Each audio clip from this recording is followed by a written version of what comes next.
Well then, ladies and gentlemen, Knights fans of all ages, we have a new coach.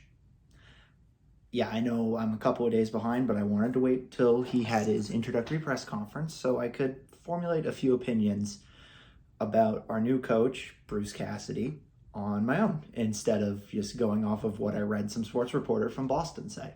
So now that his introductory press conference has come and gone, let's take a dive into what I think might be the single most important thing that this franchise has ever done since expansion in changing coaches and going in this direction. Now, Bruce Cassidy is, on the paper, like when it was announced that we'd taken him as our new coach, I basically had a visceral reaction saying, "Great, we hired the vanilla ice cream of coaches." Because on his face, I wasn't exactly sure what made him stand out over the crop of, Barry Trotz and Joel Quenneville, Tortorella, and Rick Tocchet, stuff like that. Other individuals who I think could have taken this team to new heights that Pete and Gerard couldn't have done so in their own time. Which is why I was somewhat surprised a month ago when McCrimmon stood in front of the whole world and said, "We're going to go find a new coach. Thanks for playing, Pete, but you missed the playoffs. Good job. Pack your bags, go back to wherever's going to hire you." But now that this month-long search has been completed and we've been introduced to our new head coach, I'm starting to come around to the idea of him being the one that might be able to actually take us to the promised land this year after what is arguably the worst season we've ever had. And it kind of breaks down to a couple of key aspects that I think he'll help our team out the most on. Most importantly being his 5-on-5 and the way his teams have played 5-on-5. Boston over the last 6 years when he's been, head honcho behind the bench has been consistently in the top 5 in 5-on-5 goals. Basically their splits, meaning they give up far less goals than they score 5-on-5. 5-on-5 is something that we as a team have always been incredibly good at, especially with transition. But when watching his interview today, I came to the conclusion that he is going to start utilizing some of the assets that we have to an extent that Pete and Gerard haven't been able to do and never were able to do, that being the unbelievable skill set of Shea Theodore and the one-man breakout that is Alex Pietrangelo. So essentially meaning that he made it abundantly clear that they're going to get up in the rush and be very much involved in 5-on-5, whereas we all remember during the last season, our blue liners basically being stapled to the blue line, being essentially a non-factor on zone entries, especially in the first 60 games of the season when we were still trying to hold on for dear life on first place. The only one we were really getting anything out of was Theodore towards the end of the season because he decided to put the team on his back and say, we're going to make the playoffs hell or high water. But alas, we all know how that went because as we saw throughout this entire playoffs, one single player can't carry an entire team to salvation.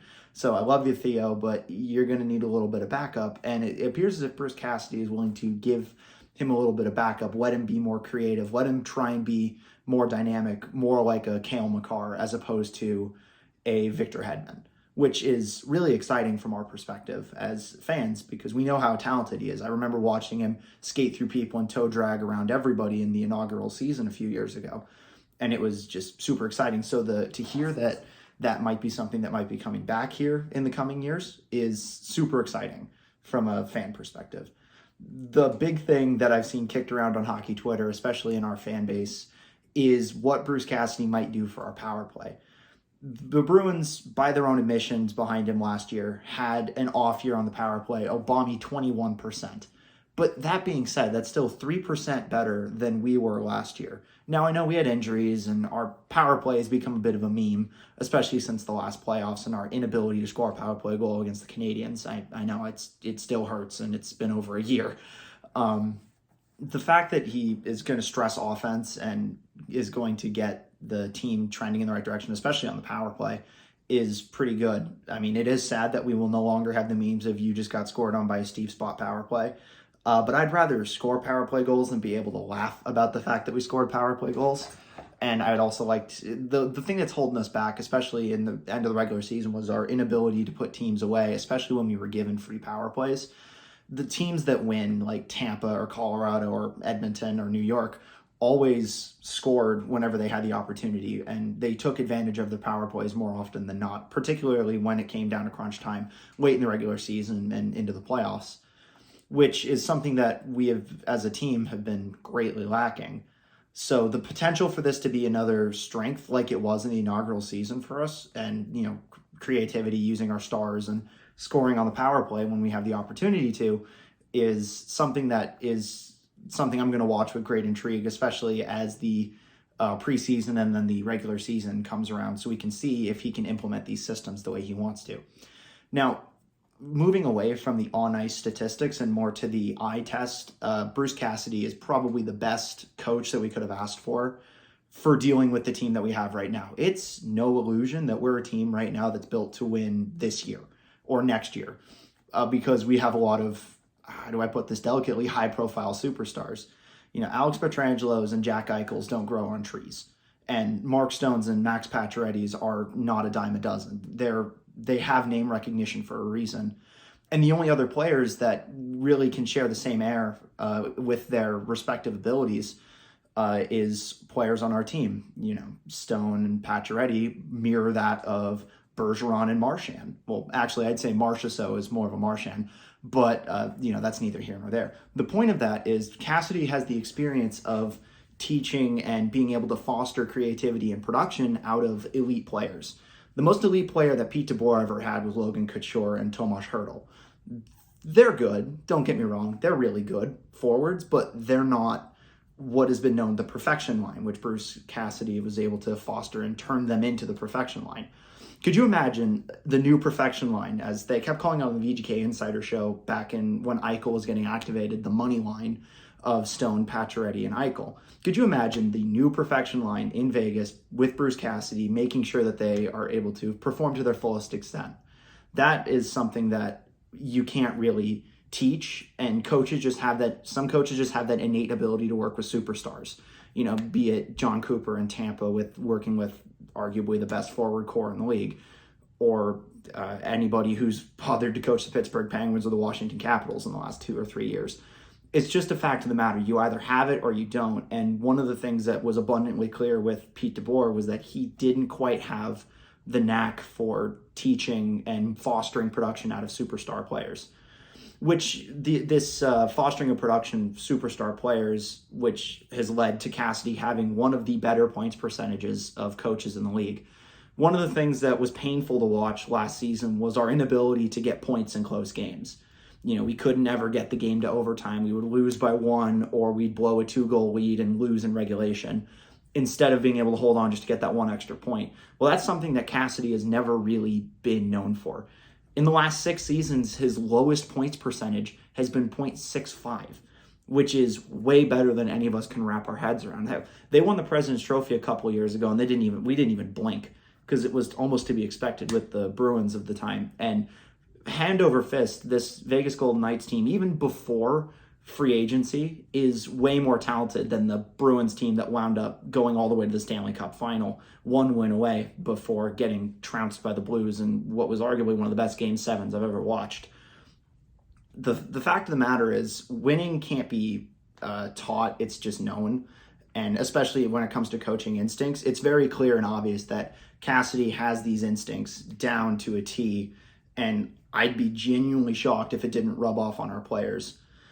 Which, rubbing off on the players is one of the more influential and more clear reasons why we chose to go with Cassidy as opposed to a Trotz or a Tortorella or a Tocchet. Because we all remember reading the press release that Kelly McCrimmon and Bill Foley put out with a little bit with George McPhee there right when we fired Pete, saying that one of the things we were lacking last season was a clear and obvious team identity.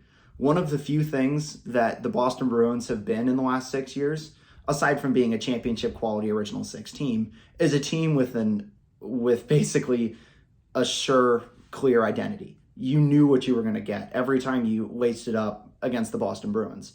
You knew you were going to get a hardworking team dedicated to a system, very disciplined, smart with the puck, and they had an identity. It was that way every time. And since it's very clear the owner of our team wants to have the identity back, that we hired the identity coach. which totally fits. It's probably the best thing that we could ask for, because we all know we lost our identity last year. We became a team that was kind of rudderless, especially in the last 25, 30 games of the season. Whether that be due to injury or poor leadership or both, we couldn't really steer the ship, and that led to our identity being thrashed around and being called into question. So it's my hope is that under Cassidy, we'll be able to get that identity back, whatever that identity winds up being, and actually start playing like one of the best teams in the league, because on paper, that's what we are. But, and now another thing to look at with Cassidy is considering that, the NHL is a forward-facing organization, and we know coaches on a first-name basis. Like, I can't count the number of times I've called Coach DeBoer Pete, or Gerard Gallant just Gerard.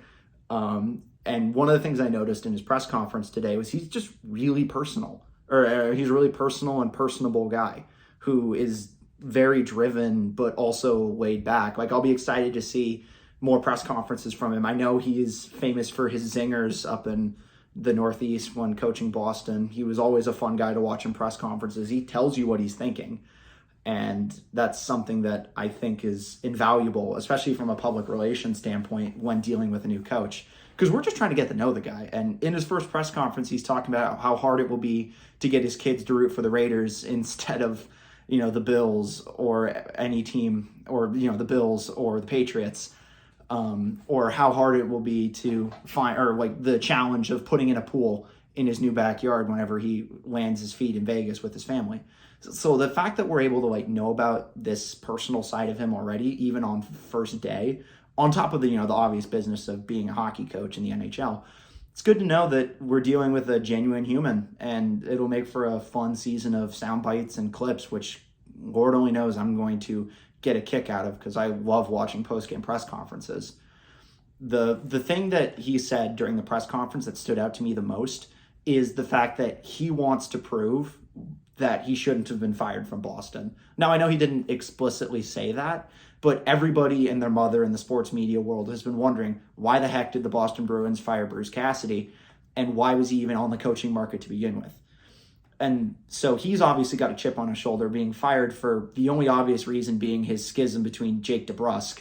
But he's clearly motivated to win with this team and win right now. And like he's got a chip on our shoulder, it's very clear that the players who come back next year will also have a chip on their shoulder after having missed the playoffs for the first time as a franchise, taking all that talent and essentially squandering it on a wasted season due to factors beyond their control, injuries and whatever, poor defense, poor goaltending, lack of scoring, you name it, it happened over the course of the season.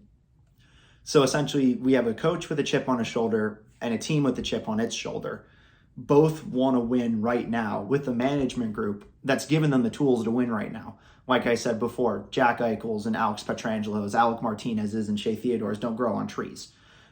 So taking the guns that we have right now and being able to go for it with a coach that seems to know how to utilize them might be the best way for our team to get to the promised land. The only concern that we have now here in the Knights fandom is what the heck is July 13th going to hold? Who's going to be wearing the gray and gold, or I guess now the bright gold home jerseys when we lace them up in October? So that's going to be the next thing that happens. But right now we can stand back and know that we probably have the single best coach on the market this year, inked to what seems to be a relatively long-term deal with the program. So I guess stability is good. Optimism is up for the first time, I think, since December when we were in first place. And hopefully this warm, fuzzy feeling that I'm feeling about this emanates through the fan base, and there's a lot of people out there who agree. Because genuinely, this might be the most important thing that we do this offseason, aside from, re-signing Riley Smith. But that's a conversation for another video and for another day. And we are way too far out from free agency to start throwing around who's going to be where and who's going to play with who. So until then, we're just going to end it with saying welcome to Vegas, Bruce Cassidy, and good luck. We're all behind you. Go get us a couple power play goals. How about?